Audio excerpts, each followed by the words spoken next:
Oy pre, anong tinitingin-tingin mo dyan? Patatu ka na, libre pag pogi. Baka nga may libre ka pa. Ihiga ka lang, pipikit, punat pa, tirik mata, tapos boom, may tato ka na. Ganyan talaga kapag pogi, may perks. Wow, ganda ng pagkakadali. Kaya sa kanya na kayo magpatusok, pagkatapos siya naman tusukin nyo.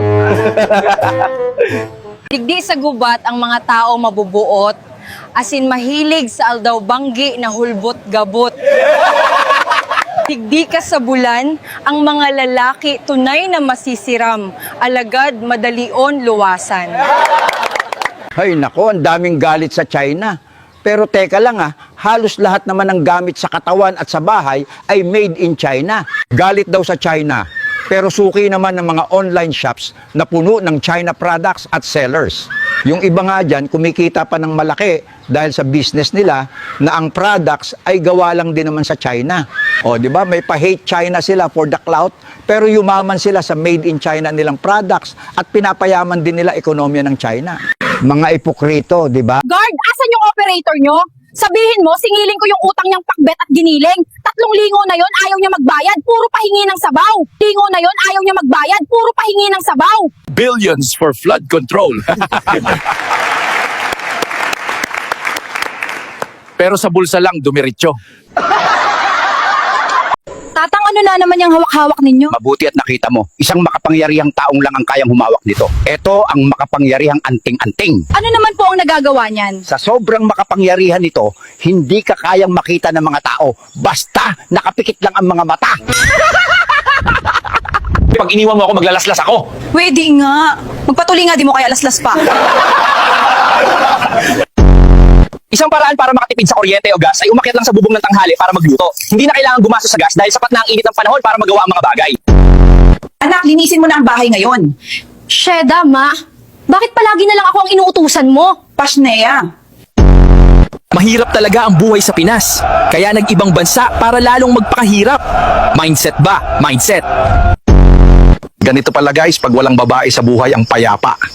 Peaceful.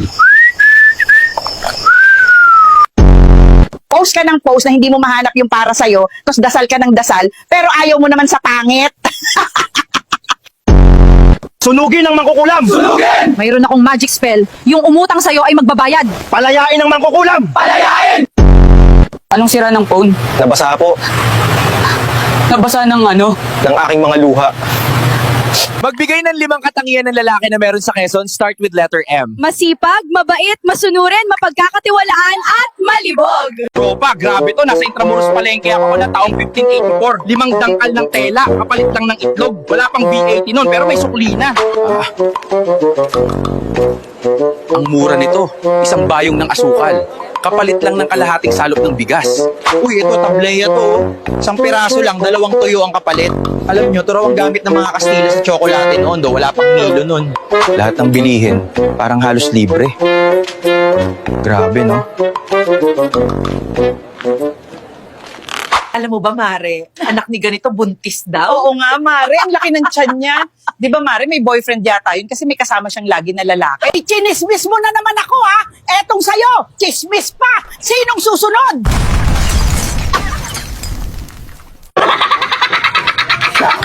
Puro reklamo ngayon sa korupsyon. 1-5 lang naman last election. Huwag ako gar. Ano ang tawag sa'yo ng family mo? May 20 different nicknames ako. Hindi ko na alam kung ano pangalan ko. Minsan bunso, minsan mahal, minsan baby boy. O bakit nag-iisa ka dito? Eh si mama tinawag si daddy, may papatulong daw.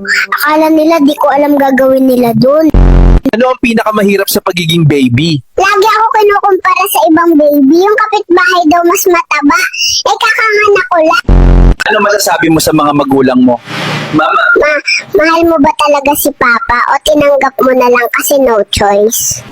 Pagod na mata ko sa flash. Parang artista lang, walang privacy. Ilang pictures na nakuha mo ngayong araw? Kahit kumain lang ako, may picture. Mas maraming toys si Bantay kesa sa akin. Unfair. Siya pa may grooming tools at smart camera. Gusto ako mas maraming toys. Naku, bakit ang mahal naman ng mga gulay ngayon?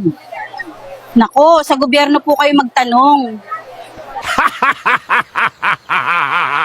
Miss, eto ba ang bayan ng Tagkawayan? Oo, ang dulong bayan sa Quezon at boundary ng Bicol, ang lugar kung saan mo matatagpuan ang magaganda at gwapong tao sa lugar. Biruin mo, 18 years kang nag-aral, pero kapag nagkatrabaho ka na, 500 lang sweldo mo per day.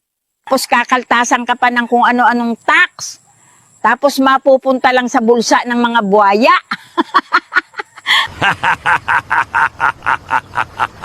Marites Energy Drink. Pag meron ka nito, hindi mapapagod ang bunganga mo.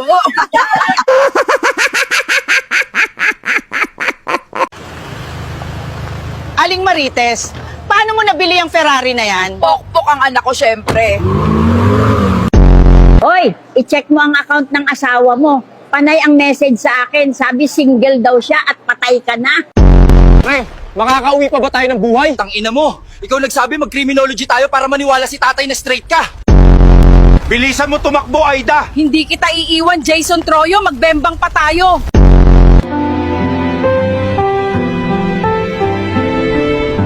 Bakit ang pangit mo? Napatunayan ng hukumang ito na. Isa kang putang ina. Ma, may swimming pool ba kwarto niyo ni Daddy? Bakit mo nasabi yun? Rinig kasi kita kagabi, sabi mo, mahal, ang galing mo namang sumisid.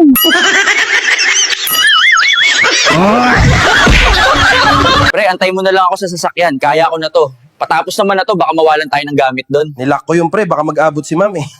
Bukulan mo pa ako. Sa Pilipinas ka lang makakakita na iniimbitahan mo na nga, sisiraan pa yung niluto mo. Ang matindi pa doon, nag-bring house pa. Odbasan ka pa, only in the Philippines lang talaga.